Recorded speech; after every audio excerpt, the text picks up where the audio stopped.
I'll be honest. There were a lot of bad games in 2013. A lot of games that came out that year were either not faithful to their franchises, or in most cases, just downright bad. But there were a bunch of good games that were released that year as well. Pikmin 3 is one of those games, State of Decay, and the twilight hours of the year, a new game got released, Splinter Cell Blacklist. Blacklist is a AAA game with a deep, enriching single player, amazing co-op, and a unique and out-of-this-world multiplayer experience. Let's delve in. The story has you playing as Sam Fisher, a U.S. soldier stationed in Guam, while a terrorist organization called the Engineers begins a bunch of strikes on U.S. territories that try to force the United States to withdraw their soldiers from foreign countries.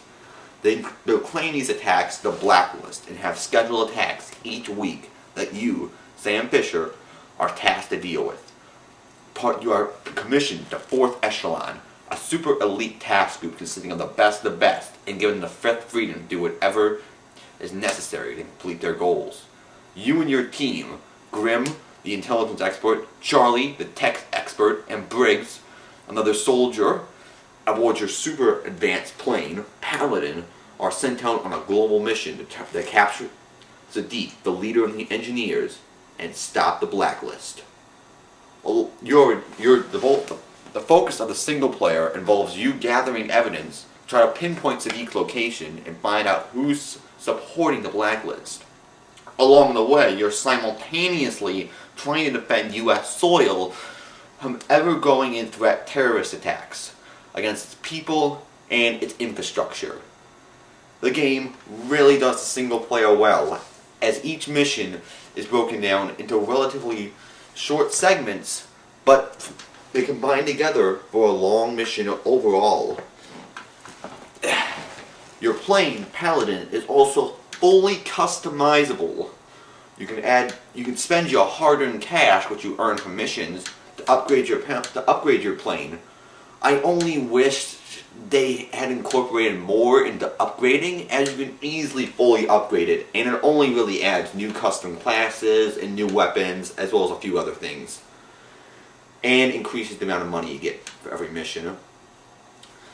But there is a lot better customization. Most importantly, your character class customization. You start off with one character class and can upgrade to a later 3 by improving Paladin. And each class has potential for a pistol, a submachine gun or assault rifle or some other secondary weapon, a special weapon, as well as a fully modifiable op suit, gadgets, and goggles. All of which are fully customizable. The weapons can have numerous different attachments and improvements made to them. However, most of these attachments really just add a stat boost and a cosmetic change. There are really only a few that really affect the weapon, like suppressors, extended mags, ACOGs.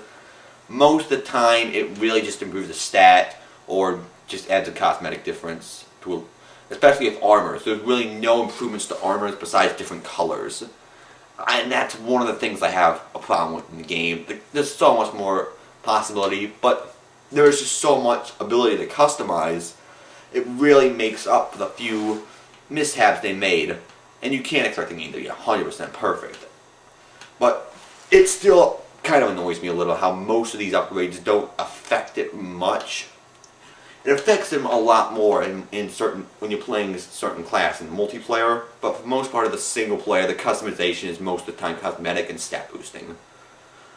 But the gadgets in the game, there are so many gadgets, and each can serve different play styles. As you can see, I'm not showing any footage, but there are 3 different play styles you can play as: Ghost, Panther, and Assault. Ghost involves you sneaking past guards or non-lethally subduing them. Panther involves using silenced weapons as well as special gadgets to to kill guards without alerting the rest. And Assault just have you grab an assault rifle and shoot everyone in sight. Each of these playstyles is different from each other, more or less. The Ghost and Assault are really polar opposites, and Panther's in the middle. As you shift towards, there are significant differences, and obviously the harder it is, Ghost for instance is the hardest mode to play with, the more points and money you get. Whereas if you played Assault, you would get the least amount of money. However, the game subtly encourages you not to play that way.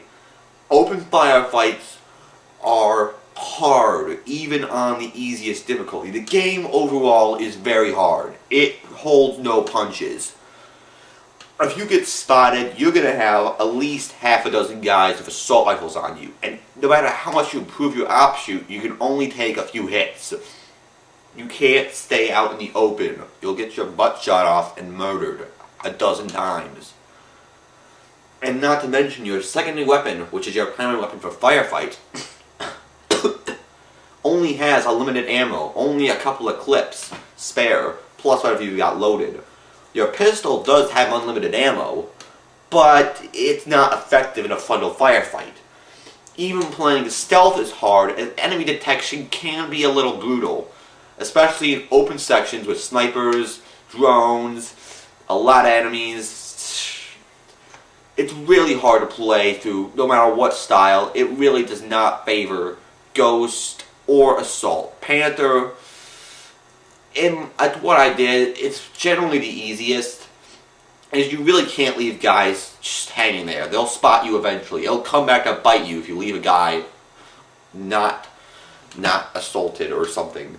If you don't kill or knock out the soldier, he'll come back and bite you later. Plus, you make less money. Anywho, despite this, the game does give you the freedom to do it, even though it does encourage you not to do it because of the difficulty curve. For the most part, you are given the freedom to do what you want, other than a few scripted stealth segments, which there are plenty of scripted stealth segments in the game. They're mostly annoying. The only part where the game really becomes really annoying is when they have to force you not to harm, or even, I can't think of the word. What's the word? Aggro, I'll just use that. You can't harm or aggro any guards. You have to leave them alone, or you just can't kill them. You can't be spotted. I mean, it can really get annoying in those parts where you can't disturb any of the guards.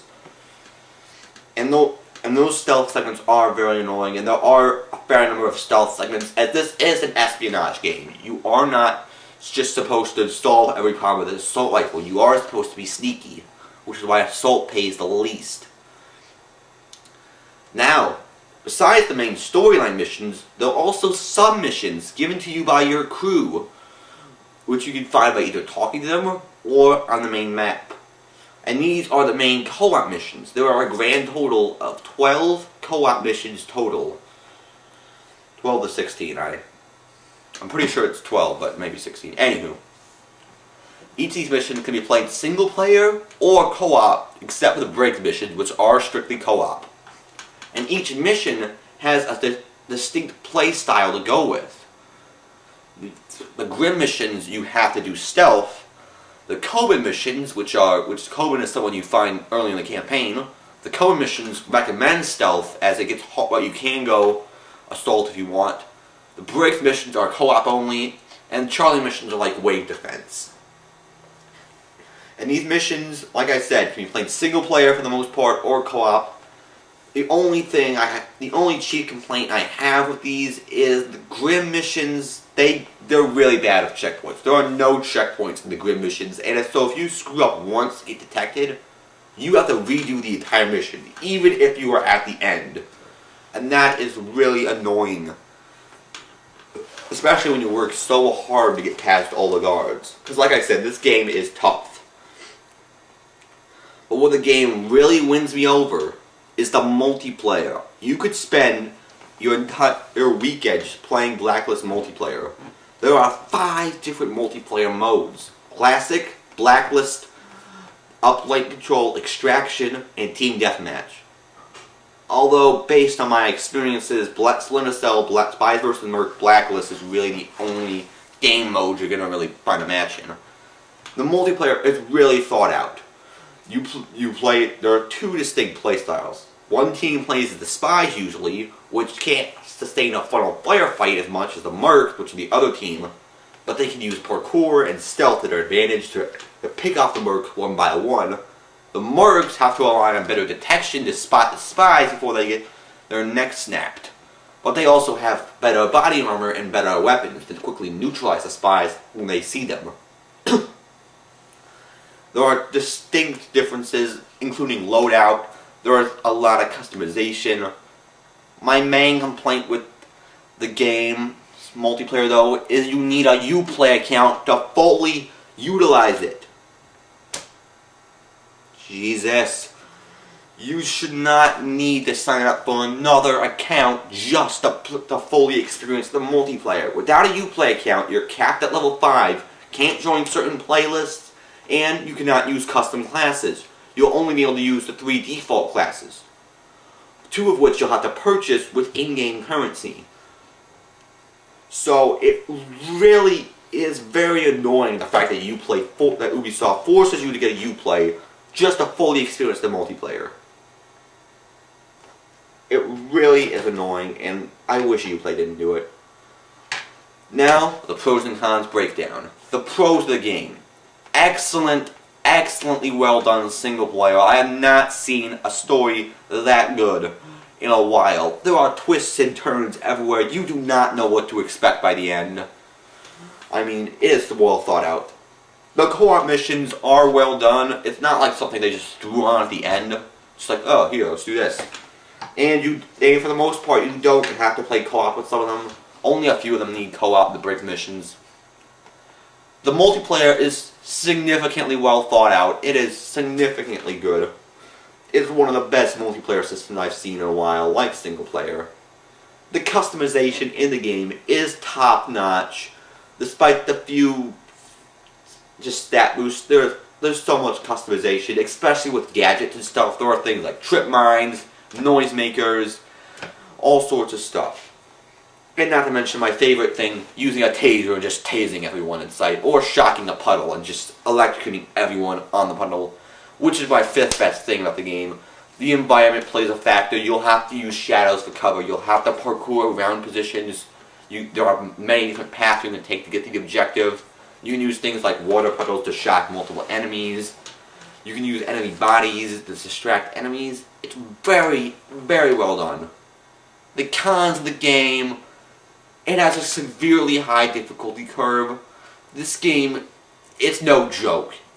I know for a fact I have spent some time raging at this game because I've died half a dozen times trying to get past one segment. Especially one of the missions later in the game. That mission really ticks me off. At least the first segment of it.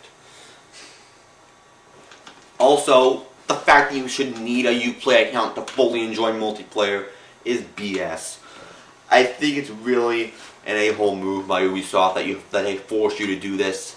That you should not need a Uplay account. It is free to sign up for, yes, but just requiring someone to get it, it's just wrong.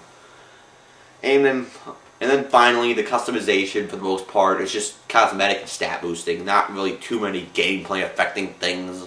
The only really thing you'll have to worry about is whether or not you have a gun that has a suppressor or not. Yeah. But Splinter Cell Blacklist is still a AAA game despite the cons, and that brings my review to a 9 out of 10. If they had just made the game a little easier, especially for newcomers, I would get the intense difficulty on higher levels, but even on the lowest difficulty, this game is brutally hard. This could have easily been a 10 out of 10, but Ubisoft did make a few uh-ohs here and there. But this is still a AAA game, folks.